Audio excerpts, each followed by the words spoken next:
आज की इस वीडियो में हम बात करने जा रहे हैं air hostess as a career के बारे में। जब भी हम एयर होस्टेस के बारे में सोचते हैं तो हमारे दिमाग में एक ही ख्याल आता है कि कुछ महिलाएं होती हैं जो हाथ जोड़ के आपका स्वागत करती हैं एयरपोर्ट पे और एरोप्लेन के अंदर। लेकिन एक एयर होस्टेस का काम इससे कई ज़्यादा आता है, बहुत सारे आपको काम करने होते हैं। तो अगर आपको भी एयर होस्टेस बनना है या बनने के बारे में सोच रहे हैं तो ये वीडियो आपके लिए। इस वीडियो में हम बात करेंगे कि एयर होस्टेस बनने के लिए हमको क्या क्या करना होता है, क्या एलिजिबिलिटी होती है, आपको जॉब कहाँ पे मिल सकती है और एक एयर होस्टेस की सैलरी कितनी होती है। तो बने रहिए इस वीडियो में मेरे साथ और मैं आपको सारे सवालों का जवाब एक एक करके आपको मिल जाएंगे। सबसे पहले बात करते हैं एलिजिबिलिटी की कि आपको क्या एलिजिबिलिटी होनी चाहिए, क्या क्या स्किल सेट आपके अंदर होनी चाहिए। तो बात करते हैं सबसे पहले एज की। तो आपकी एज 17 से 28 के बीच होनी चाहिए। ये डिपेंड करता है अलग अलग एयरलाइंस पे। अगर मार्शल एसोसिएट्स की बात करें तो आप अनमैरिड होने चाहिए। अगर आप अनमैरिड है तो आपको सिलेक्शन जल्दी होता है। अगर बात करें एजुकेशन क्वालिफिकेशन की तो आप कम से कम 12वीं पास होनी चाहिए। किसी भी स्ट्रीम से चलेगा, आप 12वीं पास होनी चाहिए। काफ़ी सारे एयरलाइंस जो है ग्रेजुएट की डिमांड करते हैं, लेकिन कम से कम आपको 12वां पास होना चाहिए।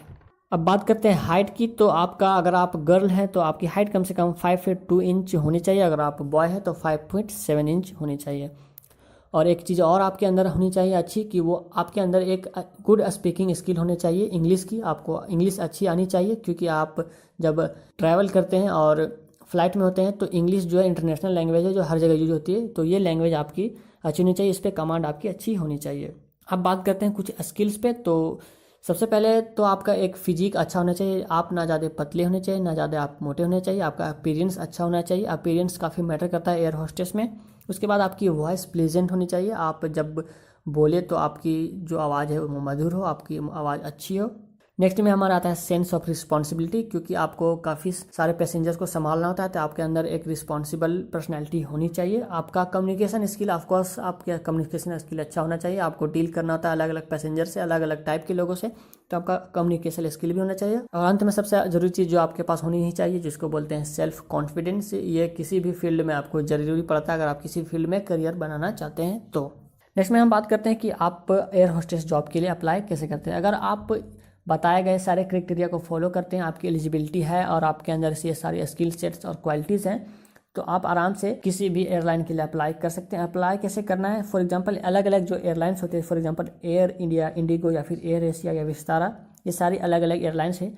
इनकी ऐड टाइम टू टाइम आते रहती है न्यूज़पेपर्स में या फिर जॉब पोर्टल्स में, या फिर इनके वेबसाइट पर आप जाके देख सकते हैं कि कोई अप्लाई का ऑप्शन दिया है या नहीं। वहाँ पे आप जाके चेक कर सकते हैं। वहाँ पे आप इसके फॉर्म को फिलअप कर सकते हैं और अपना रिज्यूम सेंड कर सकते हैं अपने जॉब के लिए। उसके बाद आपको अलग अलग एयरलाइन के मुताबिक आपको टेस्ट देने होते हैं, जहाँ पर आपको जनरली एप्टीट्यूड टेस्ट देना होता है और उसके बाद आपका आता है इंटरव्यू। ये सब सारी चीज़ें आपकी ली जाती है। और अगर आप इंटरव्यू और टेस्ट में पास कर जाते हैं तो आपको कुछ महीने की ट्रेनिंग दी जाती है, जहाँ पे आपको सिखाया जाता है कि कस्टमर को सर्विस कैसे देना है, और कुछ टेक्निकल चीज़ें सिखाई जाती है फ्लाइट से रिलेटेड। आपको फ्लाइट में सेफ्टी प्रोसीड्यूर कैसे फॉलो करने हैं वो सारी चीज़ें सिखाई जाती हैं, और एयरक्राफ्ट के जो रूल्स और रेगुलेशंस हैं वो सिखाई जाती हैं। और इमरजेंसी ट्रेनिंग जाती है। फॉर एग्जांपल अगर कभी इमरजेंसी हो जाती है फ्लाइट में, जो कि कभी भी हो सकती है, तो उस सिचुएशन में आपको कैसे डील करना है, ये सारी चीज़ें आपको यहाँ पे सिखाई जाती है। ये सारी ट्रेनिंग्स ले लेने के बाद आप बन जाते हैं मेंबर केबिन क्रू का। अब बात करते हैं लास्ट में हमारी सैलरी की।